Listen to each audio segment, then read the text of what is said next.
नमस्कार, आदाब। हमारे डिजिटल प्लेटफॉर्म पर आपका स्वागत है। आपके साथ मैं हूं चंद्रप्रभा शर्मा।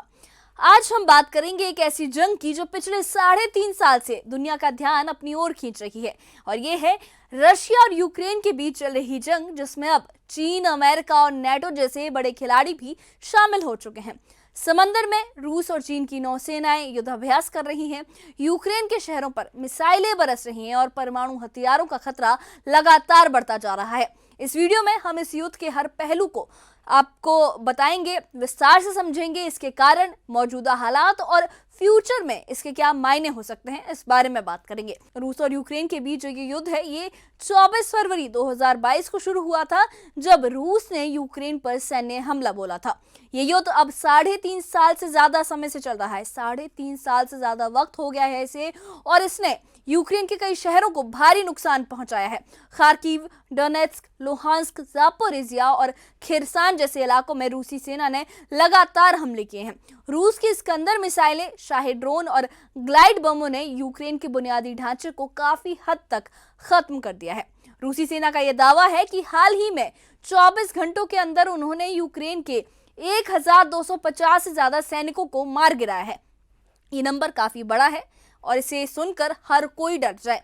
राजधानी कीव सहित कई शहरों में नागरिकों को भारी नुकसान हुआ है। फॉर एग्जांपल बात की जाए तो हाल ही में जापोरिजिया में एक जेल पर रूसी ग्लाइड बमों ने हमला किया था, जिसमें 17 कैदी मारे गए थे। इसके अलावा कीव में इस्कंदर मिसाइल और शाही ड्रोन के हमलों में से 8 से ज्यादा नागरिकों की मौत हुई है। और यूक्रेन के राष्ट्रपति वोलोदिमीर ज़ेलेंस्की ने यह बताया है कि रूस ने 73 शहरों, गांवों और कस्बों पर हमले किए हैं, जिनमें से 22 लोग मारे गए हैं। इन हमलों में 22 लोग मारे गए हैं, 22 लोगों की जान चली गई। तो इतने खतरनाक हमले थे जो कई जगहों पर रूस ने किए हैं, और इस युद्ध ने यूक्रेन की अर्थव्यवस्था, बुनियादी ढांचे और जनजीवन को गहरी चोट पहुंचाई है। लेकिन यूक्रेन भी चुप नहीं बैठा है। आइए अब इस जंग में अन्य जो देश शामिल हैं, उनकी भूमिका को, उनकी स्थिति को समझते हैं कि आखिर उनका क्या रोल है इसमें। इस युद्ध में अब रूस अकेला नहीं है, उसने अपने पुराने सहयोगी चीन के साथ मिलकर एक नया मोर्चा खोल दिया है। जापान सागर में रूस और चीन की नौसेनाएं 1 अगस्त से 5 अगस्त 2025 तक संयुक्त युद्धाभ्यास कर रही हैं। इस अभ्यास में रूस की परमाणु पनडुब्बियां, चीन की किलो क्लास हमलावर सबमरीन और 2 मिसाइल डिस्ट्रॉयर, एक सप्लाई शिप और एक सबमरीन बचाव जहाज शामिल है। तो सोचिए कितने बड़े लेवल का युद्धाभ्यास है। रूस की नौसेना दुनिया में 30वें नंबर पर है, जबकि चीन की नौसेना इस समय दुनिया की सबसे बड़ी नौसेना मानी जा रही है। रूसी प्रशांत बेड़े के अनुसार ये अभ्यास तोपखाने और पनडुब्बी रोधी युद्ध की रणनीतियों पर केंद्रित है। इस युद्धाभ्यास का समय बहुत ज्यादा इंपॉर्टेंट है, क्योंकि ये अमेरिकी राष्ट्रपति डोनाल्ड ट्रंप के उस ऐलान के बाद ठीक 2 दिन बाद शुरू हुआ, जिसमें उन्होंने रूस के नजदीक 2 परमाणु पनडुब्बियों की तैनाती की बात कही थी। ये युद्धाभ्यास न सिर्फ अमेरिका बल्कि जापान जैसे अन्य देशों के लिए भी एक संदेश है। रूस और चीन का ये गठजोड़ दिखाता है कि दोनों देश मिलकर पश्चिमी देशों, खासकर नेटो और अमेरिका के खिलाफ अपनी स्थिति को और ज्यादा मजबूत करना चाहते हैं। अब बात करते हैं अमेरिका और नेटो की। इस युद्ध में यूक्रेन को अमेरिका और नेटो से लगातार हथियार, आर्थिक मदद और सैन्य समर्थन मिल रहा है। हाल ही में यूक्रेन को F-16 लड़ाकू विमान दिए गए हैं, जो रूस के खिलाफ उसकी हवाई ताकत को बढ़ा रहे हैं। लेकिन रूस की सैन्य ताकत और ड्रोन हमलों के सामने यूक्रेन की रक्षा प्रणाली को भारी चुनौतियों का सामना करना पड़ रहा है। अमेरिकी राष्ट्रपति डोनाल्ड ट्रंप ने रूस को 10 से 12 दिन का अल्टीमेटम दिया है, जिसमें उन्होंने कहा है कि अगर रूस ने यूक्रेन पर हमले बंद नहीं किए तो गंभीर परिणाम भुगतने होंगे। ट्रंप ने यह बयान स्कॉटलैंड दौरे के दौरान 28 जुलाई 2025 को दिया था। उन्होंने रूस के राष्ट्रपति व्लादिमीर पुतिन पर निराशा जताते हुए कहा था कि रूस को 50 दिन की समय सीमा पहले ही दी जा चुकी थी, जो अब खत्म हो रही है। इसके जवाब में रूस के पूर्व राष्ट्रपति दिमित्री मेदवेदेव ने कड़ा रुख अपनाया है। उन्होंने कहा है कि रूस ना तो इजरायल है, ना ही ईरान। हर नया अल्टीमेटम एक बड़ा खतरा है, और ये खतरा सिर्फ रूस यूक्रेन के लिए नहीं बल्कि अमेरिका के लिए भी है।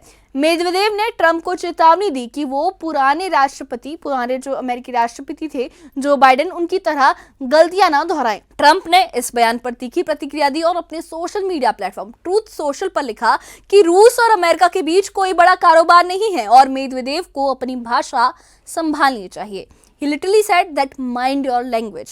उन्होंने भारत के खिलाफ भी टिप्पणी की है, जिसमें कहा है कि भारत की अर्थव्यवस्था कमजोर है, उन्होंने कहा कि Indian economy with Russian economy is a dead economy, और उनके टैरिफ भी बहुत ऊंचे हैं। और जवाब में मेदवेदेव ने रूस के जो डेड हैंड परमाणु सिस्टम है उसका भी जिक्र किया है, जो एक स्वचालित हथियार प्रणाली है और किसी भी हमले का जवाब अपने आप दे सकती है। अब मैं आपको ये बताती हूँ कि आखिर ये जो इन दोनों के बीच ये जो डायलॉग्स एक्सचेंज हुए हैं, ये जो बातचीत है, ये किस मुद्दे को लेकर है।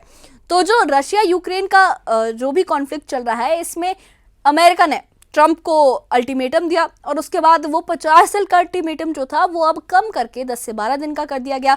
और उसके बाद भी जब रशिया ने अपने जो हमले हैं वो लगातार और आक्रामक कर दिए हैं यूक्रेन पर, उसके बाद अमेरिका ने हर उस देश पर टैरिफ लगाया है जो रूस के साथ व्यापार कर रहा है। और इसी के चलते जो भारत है उस पर भी टैरिफ लगाया गया है, और साथ ही रूस से व्यापार करने के लिए, रूस और साथ ही ईरान से व्यापार करने के लिए, कारोबार करने के लिए, उनसे तेल खरीदने के लिए, और जो इंडिया है वो रशिया से अपनी डिफेंस की काफ़ी चीज़ें लेता है। तो इसको लेकर इंडिया पर काफ़ी पेनल्टीज लगाई गई हैं, जिसपे जब ये अनाउंसमेंट ट्रंप ने की तो पहले उन्होंने कहा कि इंडिया के जो टैरिफ रेट है वो काफ़ी हाई है और इस वजह से उन्होंने इंडिया पर इतना टैरिफ लगाया है। उसके बाद उन्होंने ये भी कहा है कि एक और ट्वीट में उन्होंने ये कहा था कि अगर भारत जो भी करना चाहे, भारत और रशिया जो भी करना चाहे, उन्हें उससे कोई लेना देना नहीं है। साथ ही उन्होंने इंडियन और रशियन इकोनॉमी को डेड इकोनॉमी का करार दिया था। तो ये जो सारा डायलॉग है ये टैरिफ के मुद्दे पर भी एक्सचेंज हो रहा है, क्योंकि अमेरिका रशिया को अब, रूस को अब इकोनॉमिक वे से घेरने की कोशिश कर रहा है, आर्थिक दबाव बनाने की कोशिश कर रहा है। यूक्रेन इस युद्ध में रूस के खिलाफ डटकर मुकाबला कर रहा है। खासकर ड्रोन युद्ध में रूस ने ईरान से मिले शाहिद 136 ड्रोन का इस्तेमाल किया है, शाहिद 136 ड्रोन, और इसका इस्तेमाल करके यूक्रेन के हवाई रक्षा तंत्र को भारी नुकसान पहुंचाया है रूस ने। और जेलेंस्की के मुताबिक रूस ने अब तक 28,743 ड्रोन हमले किए हैं। ये काफी बड़ा नंबर है और इन हमलों ने यूक्रेन के अरबी डॉलर के रक्षा उपकरणों को खत्म कर दिया है। लेकिन यूक्रेन ने भी ड्रोन युद्ध में अपनी ताकत बढ़ानी शुरू कर दी है। जेलेंस्की ने अपनी ड्रोन फैक्ट्रियों को हर दिन 500 से 1000 इंटरसेप्टेड ड्रोन बनाने का आदेश दिया है, ये ऑर्डर दिया है। ये इंटरसेप्टेड ड्रोन रूस के आत्मघाती ड्रोन को हवा में ही मार गिराने के लिए डिजाइन किए गए हैं। जेलेंस्की ने यह माना है कि यह लक्ष्य बहुत चुनौतीपूर्ण है, लेकिन यूक्रेन के पास अब और कोई विकल्प नहीं है। 1 जून 2025 को यूक्रेन ने रूस के खिलाफ अब तक का सबसे बड़ा ड्रोन हमला किया था, जिसे स्पाइडर वेब ऑपरेशन नाम दिया गया था। इस हमले में 117 ड्रोन का इस्तेमाल हुआ था और रूस के जो 5 सैन्य हवाई अड्डे हैं उनको निशाना बनाया गया था, जिनमें परमाणु हमला करने में सक्षम बमवर्षक विमान भी शामिल थे। इस ऑपरेशन की तैयारी में यूक्रेन को 1.5 साल से ज्यादा का वक्त लगा था और जेलेंस्की ने खुद इसकी निगरानी की थी। ये युद्ध अब सिर्फ रूस और यूक्रेन तक सीमित नहीं है, इसमें अमेरिका, नाटो और चीन जैसे बड़े देश भी शामिल हैं। और ये भी कहा जा रहा है कि जो उत्तर कोरिया है उसका सपोर्ट भी रशिया को मिलेगा, और रशिया को मिल रहा है, वो अपने सैनिक रशिया को भेजेंगे। और इसके साथ ही ईरान जो है वो भी रूस के साथ है। हाल ही में हेग में हुई नाटो की बैठक में रूस को रोकने की रणनीतियों पर चर्चा हुई है, लेकिन रूस और चीन का गठजोड़ इतना मजबूत दिखाई दे रहा है कि इसे काबू करना इतना आसान नहीं होगा। रूस के एक करीबी नेता ने यह दावा किया है कि अगर युद्ध बढ़ा तो नाटो पर हमला निश्चित है, जरूर है कि ऐसा होगा कि नाटो पर हमला होगा। रूस की परमाणु मिसाइल तैनात है और किसी भी वक्त इस्तेमाल की जा सकती हैं। तो दूसरी तरफ यूक्रेन को मिल रहे F-16 जेट्स और अन्य हथियार उसे कुछ हद तक ताकत दे रहे हैं, लेकिन रूस की सैन्य ताकत के सामने ये कितना प्रभावी होगा ये देखना भी बाकी है। जानकारों का ये भी मानना है कि ट्रंप का 10 से 12 दिन का अल्टीमेटम एक जोखिम भरा कदम है। अगर रूस इस अल्टीमेटम को नजरअंदाज करता है तो अमेरिका और नाटो को जवाबी कार्रवाई करनी पड़ सकती है, और अगर ऐसा हुआ तो ये युद्ध पूरे विश्व में फैल सकता है, यानी एक वर्ल्ड वॉर का रूप ले सकता है। रूस और चीन का संयुक्त युद्धाभ्यास, परमाणु हथियारों की तैनाती और ड्रोन युद्ध ने जो वैश्विक तनाव को चरम पे पहुंचा दिया है। और ये सिर्फ उस एक पोर्शन का, उस एक इलाके का सिर्फ एक मुद्दा नहीं है। अगर ये जंग बढ़ती है तो ये जरूर विश्व युद्ध के तौर पर होगी, क्योंकि इसमें सारी बड़ी बड़ी सुपर पावर्स हैं, सुपर पावर नेशंस इसमें इंक्लूडेड हैं, और अगर इसका जो असर है वो पूरी दुनिया पर पड़ेगा। तो इस युद्ध का भविष्य क्या है? क्या रूस और यूक्रेन के बीच शांति संभव है? क्या वो पॉसिबल है कि दोनों शांति की डील कर ले, या फिर ये जंग तीसरे विश्व युद्ध की शुरुआत बन जाएगी? जानकारों का ये कहना है कि अगर अगले कुछ दिनों में कोई ठोस कूटनीतिक समाधान नहीं निकला तो ये जो हालात है, ये जो कंडीशन है, ये जो सिचुएशन है वो और ज्यादा बिगड़ सकती है। रूस और चीन का गठजोड़, अमेरिका और नेटो की तैयारियां और यूक्रेन की जवाबी कार्रवाइयां, ये सब मिलकर एक खतरनाक स्थिति बना रहे हैं। जेलेंस्की ने कहा है कि रूस दुनिया भर के उन लोगों की अनदेखी कर रहा है जो इस युद्ध को खत्म करना चाहते हैं। तो दूसरी तरफ ट्रंप का ये कहना है कि वो रूस को काबू करने के लिए हर संभव कदम उठाएंगे, every possible way he will take to stop रूस। लेकिन सवाल ये है कि क्या कूटनीति इस युद्ध को रोक पाएगी या फिर दुनिया एक बड़े युद्ध की ओर बढ़ रही है। रूस यूक्रेन ने पूरी दुनिया को एक नाजुक मोड़ पर लाकर खड़ा कर दिया है। रूस चीन का गठजोड़, अमेरिका नेटो की तैयारियां और यूक्रेन की जवाबी कार्रवाइयां, ये सब हमें सोचने पर मजबूर कर रही हैं कि क्या हम शांति की ओर बढ़ रहे हैं या फिर एक बड़े युद्ध की ओर। आप इस बारे में क्या सोचते हैं, हमें कमेंट बॉक्स में अपनी राय जरूर बताइए। और इससे जुड़े अपडेट्स के लिए और ऐसी ही खबरों के लिए हमारे चैनल के साथ बने रहिए। हमारे चैनल को सब्सक्राइब करिए। शुक्रिया।